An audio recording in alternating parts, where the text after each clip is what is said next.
मैं doctor Satyavir Yadav, principal, आज अपने लेक्चर सीरीज में भौगोलिक सूचना तंत्र अर्थात GIS के लाभों के बारे में वर्णन करना चाहूँगा। कल हमने GIS या भौगोलिक सूचना तंत्र या इंग्लिश में कहते हैं ज्योग्राफिकल इंफॉर्मेशन सिस्टम, इसके डेफिनेशन दी थी। पुनः एक बार मैं फिर GIS के बारे में एक डेफिनेशन दोहरा देता हूँ। किसी विशेष संगठन के अंतर्गत धरातलीय आंकड़ों का अभिग्रहण, संग्रहण, पुनर्प्राप्ति, विश्लेषण तथा प्रदर्शन करने वाली कंप्यूटर सहायता प्राप्त तंत्र को भौगोलिक सूचना तंत्र कहा जाता है। इंग्लिश में बहुत ही अच्छी तरह से है, a GIS is a computer assisted system which has the capability to store, to capture, to manipulate, to analyse and display spatial information and non spatial data. ये डेफिनेशन हमने कल बहुत अच्छी तरह से स्पष्ट की थी डायग्राम के साथ। आज हम करेंगे कि हमारा जो GIS है इसके कितने लाभ हैं। आज का युग साइंस और टेक्नोलॉजी का युग है और इसमें बहुत ही अच्छी तरह से हम समझ सकते हैं कि GIS आज विश्व के अंदर बहुत महत्वपूर्ण एक एलिमेंट बन चुका है, जहां हम हर इन्फॉर्मेशन को बहुत अच्छी तरह से प्रदर्शित कर सकते हैं। मैं सबसे पहले एजुकेशन डिपार्टमेंट के बारे में ही लेना चाहूँगा और एग्जांपल देना चाहूँगा कि इसके कितने बेनिफिट हैं। यहाँ सबसे पहला बेनिफिट ये है, ये हमारा जो GIS है ये वर्ल्ड के अंदर 1960 में लागू हुआ और भारत के अंदर 1990 के बाद में ही इसकी शुरुआत हुई है और अभी ये रूरल कॉलेजेस में तो इनिशियल स्टेज पर ही है, अभी शुरुआत ही होने जा रही। लागू तो हो गया था 1990 में, लेकिन अभी ग्रामीण क्षेत्रों के अंदर तो अभी इसकी शुरुआत ही होने जा रही है।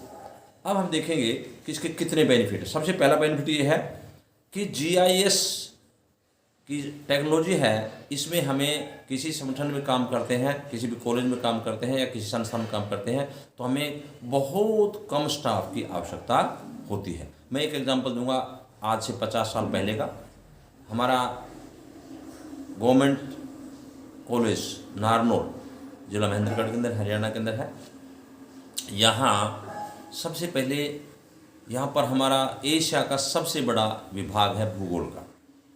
उस वक्त भूगोल का बहुत बड़ा विभाग होता था और उसमें लगभग 20 से 22 प्रोफेसर्स हमारे भूगोल के होते थे।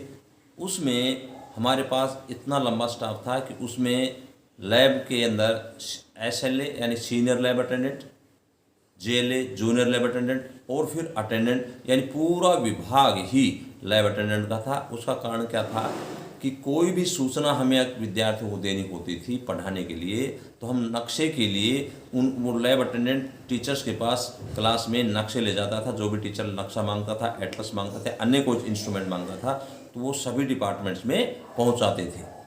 हाथ से हर चीज़ काम करनी पड़ती थी।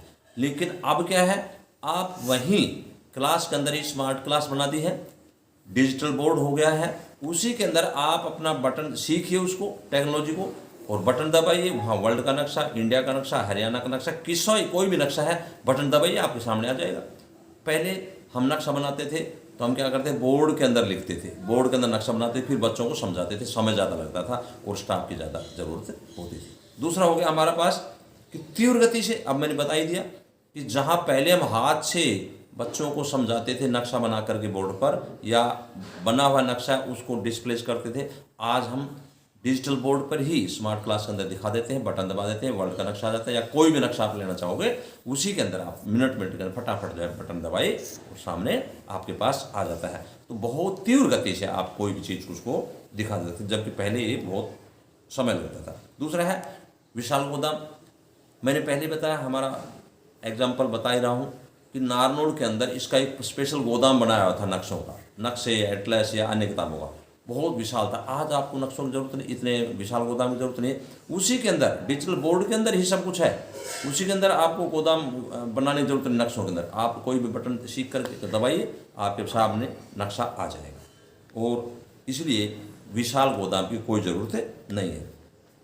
यहाँ आजकल ये खास बात हो गई है कि कोई भी LA या SLA लगाएंगे, JLA लगाएंगे, तो आजकल लैब अटेंडेंट भी हमारे ट्रेंड होने चाहिए। उसको पता होना चाहिए कि कैसे सिस्टम चलता है, कैसे क्या होता है। अगर हम इस तरह के ट्रेंड नहीं होंगे तो हम वो लैब अटेंडेंट कामयाब नहीं हो सकता। इसलिए जबकि पहले हम खाली क्वालिफिकेशन देके और करते, धीरे धीरे वो सीख जाता था। इसी प्रकार से समस्याओं को हम समझ सकते हैं आसानी से। आपके पास नक्शे सामने हैं, आमने सामने हैं, दोनों का पहले का नक्शा है, आज का नक्शा है, और दोनों को मिलान कर लीजिए तो आपको पता चल जाएगा कि भाई पहले क्या समस्याएं थी, आज उसका समस्या का समाधान कैसे किया जा सकता है।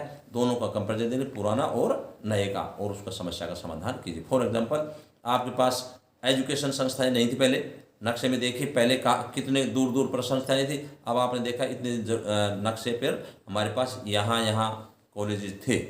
आज आप देखिए नज़दीक नज़दीक हैं। तो इससे क्या है, आप उसमें जो प्रॉब्लम उसको सोल्व कर सकते हो कि हमें इतने कॉलेज, इतने स्कूल्स, इतने कॉलेज, यूनिवर्सिटीज़ या अन्य कोई भी चीज़ है उसकी इन्फॉर्मेशन दे सकते हैं और सोल्व कर सकते हैं। इसी के साथ साथ आज आप पहले हम देखते थे कि बाढ़ आ जाती थी, भूकंप आ जाते थे, तबाही मच जाती थी, या लैंडस्लाइड हो जाता, सड़क जो पर्वतीय क्षेत्र है उसमें रास्ता रुक जाता था, और ऊपर से हमारा लैंडस्लाइड हो जाता था, मतलब पहाड़ों का जो मिट्टी का मलबा है वो सड़क पर आ जाता था बारिश के कारण से। अब जो है उस वक्त तो बहुत समय लगता सीखने के लिए, वहाँ व्यक्ति जाते थे और उसके बाद में करते थे। लेकिन आज हम तुरंत जो है GIS के द्वारा तुरंत इन्फॉर्मेशन वर्ल्ड के अंदर पहुंचा देते हैं। हमारे टीवी के अंदर या रेडियो के अंदर ब्रॉडकास्टिंग करके हम उसको तुरंत वहाँ सेटेलाइट के द्वारा जो इन्फॉर्मेशन है उसका जियोग्राफिकल इन्फॉर्मेशन सिस्टम के द्वारा। इसके साथ साथ मैं एक और भी बताऊँगा, इससे बहुत ज़्यादा लाभ है, लेकिन एक बहुत महत्वपूर्ण लाभ ये हो गया कि आज हम गाँव के अंदर जो ज़मीन के नक्शे हैं उसका भी हम ज्योग्राफिकल इंफॉर्मेशन सिस्टम के द्वारा बहुत अच्छी तरह से नक्शा तैयार कर देते हैं। और उनकी प्रॉपर्टी कैडेस्ट्रल मैप होता है, उसको आसानी से हर घर के अंदर हर व्यक्ति उसका अपना जा कर के तहसील में अपना नक्शा, पूरा अपनी ज़मीन का पूरा नक्शा प्राप्त कर सकता है। जबकि पहले आपस में लड़ाई दंगे हो जाते थे, कोर्ट केसेस होते थे। तो इसलिए इसका बहुत ही बेनिफिट आज के ज़माने के अंदर ज्योग्राफिकल इंफॉर्मेशन सिस्टम का है। Thank you.